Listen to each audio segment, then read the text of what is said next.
জলপাইগুড়ি জেলার ময়নাগুড়ি ব্লকের আমগুড়ি গ্রাম পঞ্চায়েতের পূর্ব বড়গিলা নাকটানি বাড়ি এলাকায় গতকাল মঙ্গলবার রাত 12টা নাগাদ একটি হাতির দল এসে তাণ্ডব চালায়। পূর্ব বড়গিলা নাকটানি বাড়ি এলাকার বেশ কয়েক বিঘা জমির ধান ও চা বাগান নষ্ট করে দেয়। এর ফলে অসহায় হয়ে পড়েছে ওই এলাকার মানুষ। জানা গেছে এর আগেও এই হাতির দল ওই এলাকায় এসে তাণ্ডব চালায়।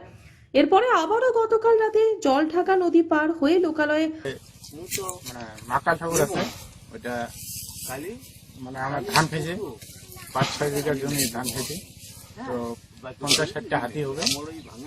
এটা আমরা ডিপার্টমেন্টের কাছে সহযোগিতা কাজ চাই। এবং কবে থেকে এই হাতিগুলো রয়েছে এখানে? এই 2 থেকে 3 মাস 3 মাস এরকম হবে। এখন চাচ্ছি সহযোগিতা চাই, ডিপার্টমেন্ট বা আরো লোক আছে তাদের কাছে সহযোগিতা চাই। কত বিঘা জমি ধান ক্ষেত নষ্ট হয়েছে, ক্ষতি হয়েছে? 5-6 বিঘা হবে। হাতি এসে তাণ্ডব চালায়। এরপর খবর দেওয়া হয় বন দপ্তর বিভাগকে। বন দপ্তর এসে হাতিগুলোকে সরিয়ে নিয়ে যায়। রাতে বনকর্মীদের টহলদারির দাবি করছে স্থানীয় বাসিন্দারা এবং সহযোগিতা করার জন্য অনুরোধ করে সকলের কাছে। এখানে প্রায় রাত 1টার দিকে নদী পার হয়ে আমাদের ধান ক্ষেতের মধ্যে চা বাগানের মধ্যে প্রায় 50 থেকে 60টা হাতি এসে আমাদের এগুলা অনেক ক্ষতি করেছে।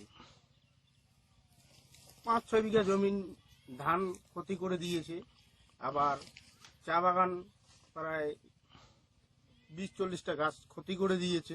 জানানো হবে। হ্যাঁ, এটা জানাইলে পরে খুব ভালো হয়, আপনারাও পরে জানাইলে পরে খুব ভালো হয়।